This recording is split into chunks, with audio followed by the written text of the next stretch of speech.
Bonjour chez vous, bienvenue pour cette nouvelle critique littéraire sur un livre polémique de Bret Easton Ellis. Il s'agit bien sûr d'American Psycho, donc aux éditions 10-18, un livre plus de 500 pages. Qu'est-ce que j'en ai pensé? C'est parti les enfants. Alors l'histoire se passe dans les années 80, Patrick Bateman, 26 ans dans ces eaux-là, est un golden boy de Wall Street.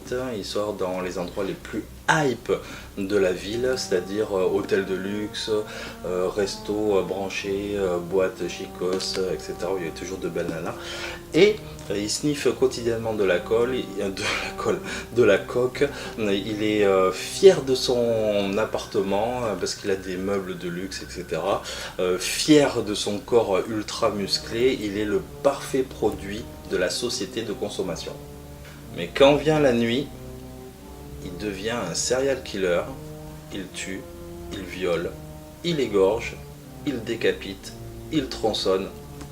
C'est le résumé de l'histoire. American Psycho, c'est le portrait d'une Amérique narcissique où le fric, la violence, la corruption dominent. Le livre, donc, il a fait scandale, notamment pour ses passages pornographiques, parce que franchement, ça envoie du lourd là-dedans, quoi.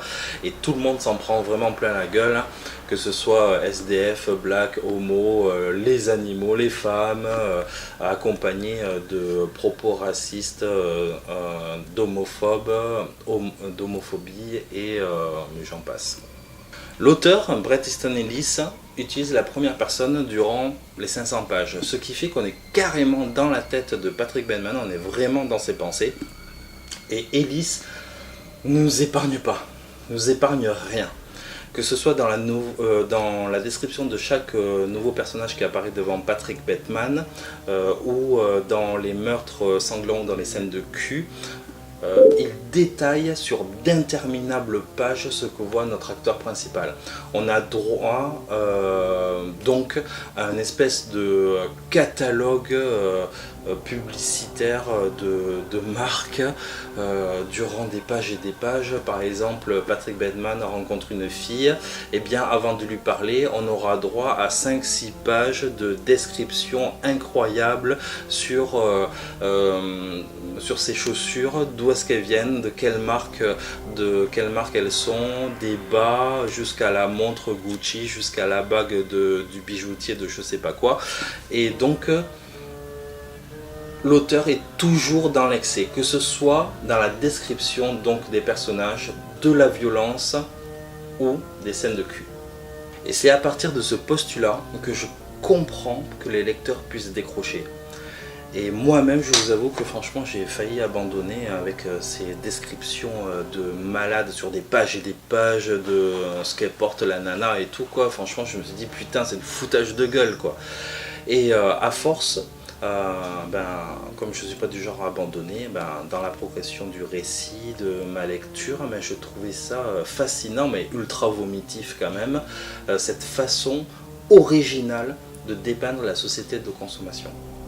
American Psycho n'est pas, à mon avis, un livre qui prône l'homophobie, l'intolérance, etc. C'est un livre qui critique tout simplement la société américaine et ses travers. Bon, je dis la société américaine, mais en fait, c'est plutôt, ça vise vraiment la société de consommation. Donc évidemment, Patrick Bateman est un putain de personnage abject qui viole, qui est raciste, qui tue les animaux, etc. Machin et tout. Mais la double lecture, franchement, s'arrête là. Dans American Psycho, il n'y a pas vraiment d'histoire. Alors c'est vrai qu'on connaît les pensées du serial killer, on sait très peu de choses sur son passé. C'est important aussi de dire que les meurtres sanglants ne sont pas suivis et résolus par exemple par un inspecteur. Le tour de force vraiment du livre, c'est pas cette société de consommation, c'est surtout d'être enfermé dans la tête de Patrick Bateman, ce serial killer complètement dingue, comme une sorte de huis clos. Grand tour de force. Mais c'est pas un livre que je relirai une deuxième fois, ça c'est sûr.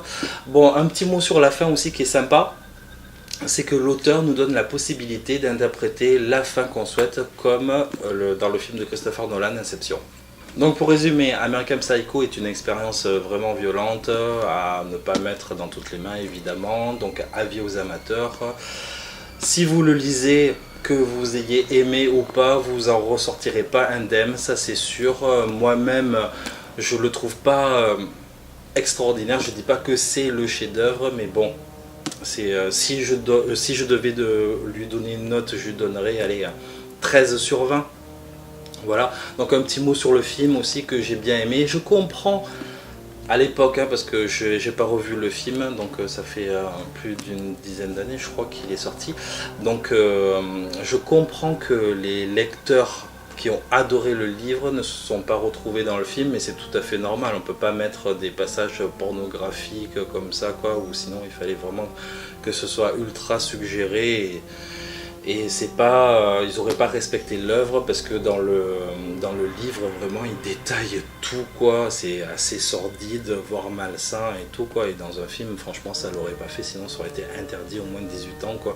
Donc c'est vraiment une œuvre inadaptable au cinéma.